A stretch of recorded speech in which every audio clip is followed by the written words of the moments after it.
The rain was coming down so hard it felt like the sky itself had cracked open, and in that storm, one small mistake was about to change a man's entire life.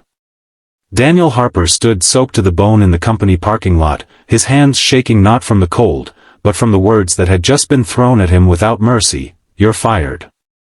Fired for fixing a luxury car in the rain. Fired for doing what he believed was right.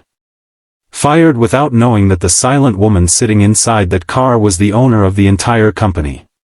Before the story pulls you deeper into Daniel's life, take a moment to pause. If you believe in kindness, second chances, and stories that remind us humanity still matters, please like this video, share it with someone who needs hope, subscribe to the channel, and tell us in the comments where you're watching from. Your support keeps stories like this alive. Daniel Harper was a single father long before he ever became a mechanic at Westbridge Automotive. Life had taught him early that promises don't always last. His wife passed away suddenly 5 years ago, leaving him alone with a 6-year-old son named Oliver and a mountain of responsibilities that never seemed to shrink. Every morning before sunrise, Daniel packed Oliver's lunch, checked his homework, and reminded him to smile even when life felt unfair. Then he'd drop him off at school and head to work, carrying both his tool bag and the invisible weight of being everything his child had left. Westbridge Automotive was not a small garage. It was a polished, high-end company known for servicing luxury vehicles owned by the city's elite. Daniel was grateful for the job, even though it paid just enough to survive. He worked harder than anyone else, often staying late, taking extra shifts, and never complaining.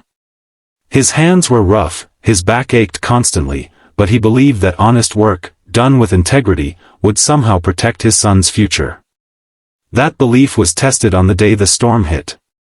It was late afternoon when the sky darkened unnaturally, and rain began pounding the city with violent force. Most customers had already picked up their cars, and the managers were eager to close early.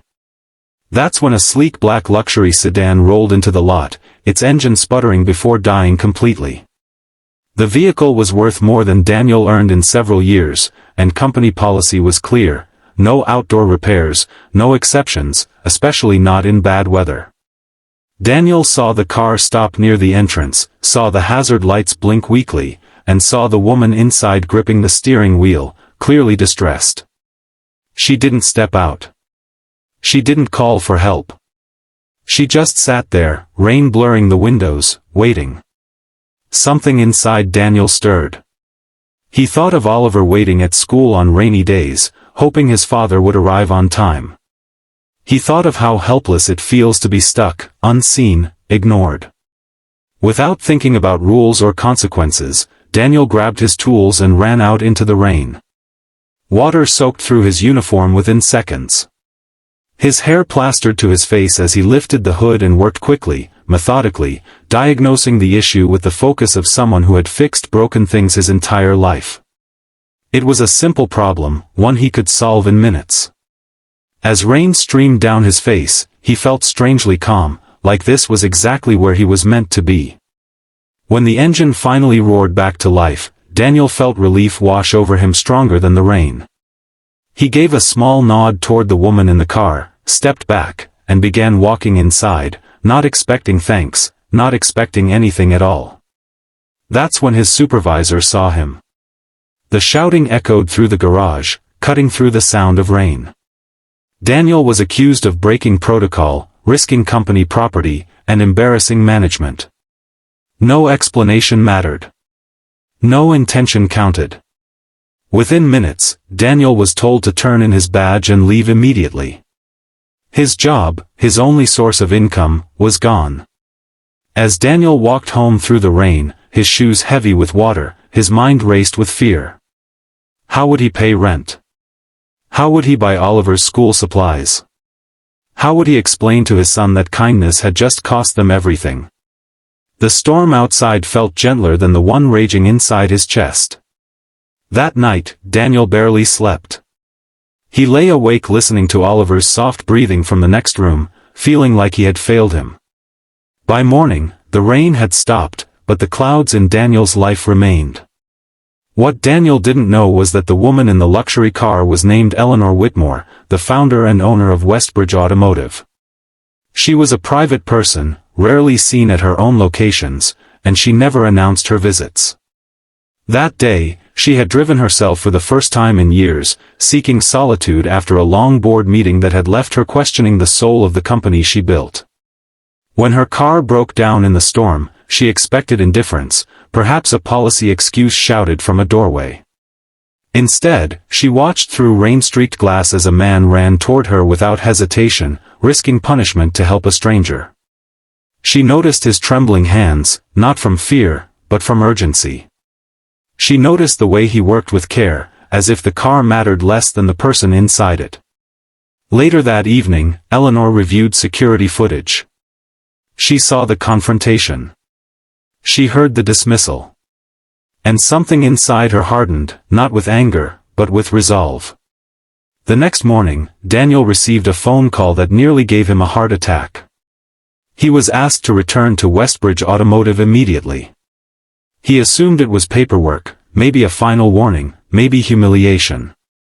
Still, he went, because pride doesn't pay bills. When Daniel walked into the main office, he found every senior manager seated in silence. At the head of the table sat Eleanor Whitmore. She looked at him not with judgment, but with quiet respect. She spoke about rules, about policies, and then about purpose. She spoke about how companies lose their way when they punish humanity instead of rewarding it. Daniel stood there, drenched in shame and confusion, as Eleanor explained who she was and why she had been in that car. She told him that fixing the engine wasn't what mattered most. What mattered was that he saw someone in need and chose compassion over comfort. By the end of that meeting, Daniel's termination was reversed. His supervisor was removed from their position. Daniel was offered a promotion, a salary increase, and a role training new employees on company values, not just mechanical skills. But the moment that broke him wasn't the money or the title.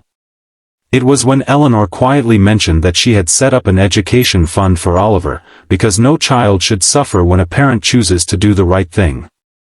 As Daniel walked home that day, the sun broke through the clouds for the first time in what felt like forever. When he told Oliver what happened, his son hugged him with a strength that made every hardship worth it.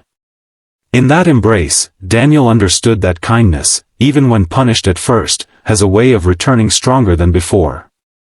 Before this story ends, please take a moment to comment below and share what this story made you feel, or a moment when kindness changed your life. If this story touched your heart, if it reminded you that doing the right thing still matters in a world obsessed with rules and profits, please like the video, share it, and stay connected with this channel. Your engagement helps bring more stories like Daniel's to light, stories that remind us that sometimes, the rain we endure is just clearing the way for something better.